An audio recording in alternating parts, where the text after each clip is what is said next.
Hello. I need police and a forensics team to my address, please. What do you mean? What's happened? My friend and I got into an altercation, and I'm the only one who came out alive. Are you telling me you killed somebody? As much as I love the internet, I know it can be a dangerous place. Too often we see cases of kids getting hurt when they go to meet strangers online, and that was a problem before social media was even a thing. It seems like year after year we find ways to protect ourselves online, but internet creeps and find ways to work around them. Breck Bednar was barely a teenager when he was manipulated by an online criminal, and it cost him his life. This case became so famous that it's been adapted into a play and a drama-style documentary movie. Unfortunately, the reason it became so famous is because of how awful this whole case is. From the lack of action taken by the police, action that might have prevented Breck's death. Breck was born in 1999 to American parents Breck Bednar and Lauren Lefebvre. He was named after the town of Breckenridge in Colorado, where his parents met. After they got married, his parents moved to Surrey in the UK for Barry's job. He worked for an oil company and made good money, so the family got to enjoy a nice lifestyle. When Breck was just a toddler, his mom gave birth to triplets, 2 boys and a girl, who Breck totally adored, and they really looked up to him. Unfortunately, Barry and Lauren's marriage ended 6 years later, but they stayed on good terms, and Barry got to see the kids on a regular basis. Overall, everyone was happy and loved each other very much. Breck was known as a smart kid who liked fixing things. His mom said that instead of playing sports, he liked playing with Lego and toy soldiers with his friends. As he got older, Breck became interested in computers and built his own gaming PC, saving birthday and Christmas money to buy parts for it. Before long, Breck was invited to join an online gaming group with some of his IRL friends. Even though his computer was in his bedroom, he always had to have his bedroom door open so his parents could check on him. He and his friends liked to play games together, watch YouTube videos, and talk about music. It all seemed totally innocent, except for one thing: the person who ran the server they used to communicate. The server was run by an older teenager that none of the boys had met in person before. His name was Louis Daines. At just 17, Louis claimed to own a multi-million-dollar business as a computer engineer, and this took him all over the world. Since the boys had no reason not to believe him, they took Louis seriously and thought he was interesting, someone to look up to. But Breck's parents started getting suspicious when they noticed that Louis was clearly having an impact on Breck's life outside of gaming. Breck would say things like he didn't need to finish school because Louis would give him a Microsoft apprenticeship when he turned 16, and he should be allowed to game as much as he wanted because he didn't smoke or drink like a lot of kids his age. Now, it's important to remember that back in 2013, when all of this was happening, attitudes towards social media and online gaming were way different. There weren't really any laws protecting us from dangerous people online, and kids and adults alike were pretty naive when it came to this kind of stuff. I don't think my mom even had a Facebook in 2013, but now she spends more time on TikTok than I do. Lauren was totally at a loss of what to do. She didn't like Louis or the influence she was having on her son,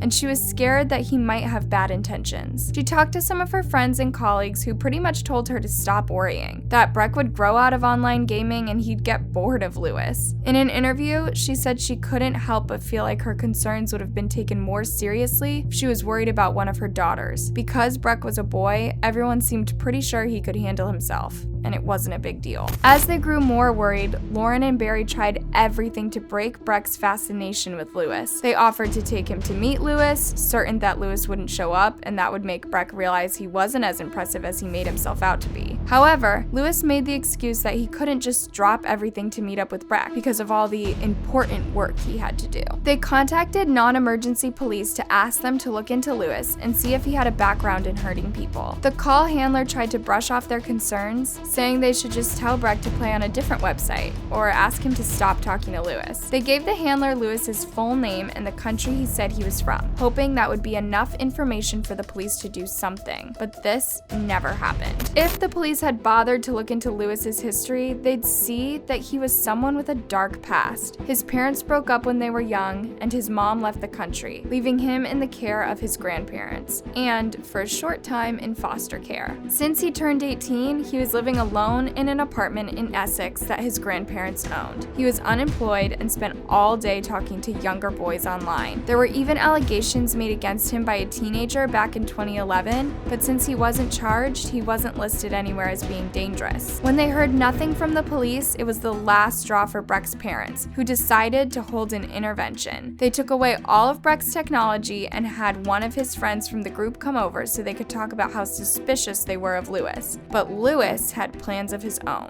When Breck told him that his parents were taking away his phone and computer, Lewis sent a new phone in the mail that Breck kept a secret from his parents and only used to talk to Lewis. It was during this time that he made a shocking confession to Breck. He was dying. Lewis told Breck that he had just weeks to live, and he wanted to give Breck his company to run himself after he passed away. All he had to do was travel to Lewis's apartment in Essex so he could show Breck how to run the business. On February 16, 2014, his mom's birthday, Breck was spending the weekend at his dad's house when he told him he was going to a friend's house, later texting him to ask if he could stay for a sleepover. Breck's dad was more than happy to let his son spend time with someone who wasn't Lewis, so he had no problem letting him stay overnight. Breck was actually in a cab paid for by Lewis on his way to Essex. No one knows what truly happened in that apartment, except Breck's final hours on Earth must have been painful and terrifying. Breck's friends were surprised to see that they had text messages from Lewis, who they'd all stopped talking to months ago when they figured out that Lewis was probably a liar and a creep. They were horrified when they opened the texts and saw that Lewis had sent them photos of a body tied up with duct tape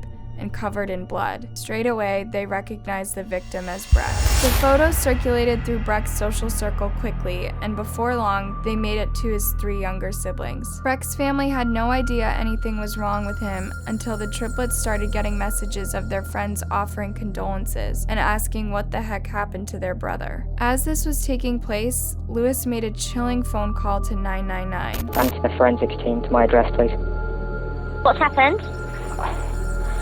My friend and I got into an altercation, and I'm the only one who came out alive. During the call, Lewis told the story of what happened to Breck, or his version of events anyways. He said that Breck was feeling extremely low and like he wanted to harm to himself. He claimed that Breck came to him because he was having issues at home and he didn't want to go back to his parents. Then Breck grabbed a penknife that belonged to Lewis and tried to stab him. In the struggle, Lewis got a hold of the knife and used it in self-defense against Breck and stabbed him in the neck. Despite his best efforts to stop the bleeding, it was too late for Breck. Except, of course, we know that isn't what really happened. Before he even called the police, Lewis sent out those photos to Breck's friends, and that doesn't sound like something an innocent man would do. When the police arrived at Lewis's apartment, they found Breck in the bedroom. His clothes were in garbage bags, and his hands and feet were tied with tape. How could he have attacked Lewis first if he was tied up? They also discovered all of Lewis's electronics in the bathroom sink covered in water. Clearly an attempt by Lewis to erase anything on those devices that could incriminate him. Lewis pled guilty to murdering Breck and was given a life sentence. He will be in prison for a minimum of 25 years. That hasn't stopped him from tormenting Breck's family. In January 2016, it was reported that Lewis had started a blog from prison, and he posted an open letter, pretty much blaming Breck's parents for allowing him to get close to their son. He claimed that when the family told countless lies to the media, including that his apartment was a dump, when according to Lewis, the police saw that it was very clean, tidy, and on a nice street. He has also allegedly been contacting Breck's siblings through Snapchat, sending them horrible messages saying that he's going to dig up Breck's grave and destroy his headstone. He's also sent messages with details about the case only Lewis and the police know, which has convinced Breck's family that it must be him. There hasn't been an update on these incidents since 2019, so hopefully they've stopped and Breck's family can go on with their lives in peace. After the police did nothing to help Lauren and Barry, they filed a lawsuit against Essex and Surrey police for failing to do anything to stop Lewis. An investigation was done into how Breck's case was handled, and in short, the authorities totally failed him. When Lauren called the police, they were meant to tell her about the CEOPC, an organization dedicated to keeping kids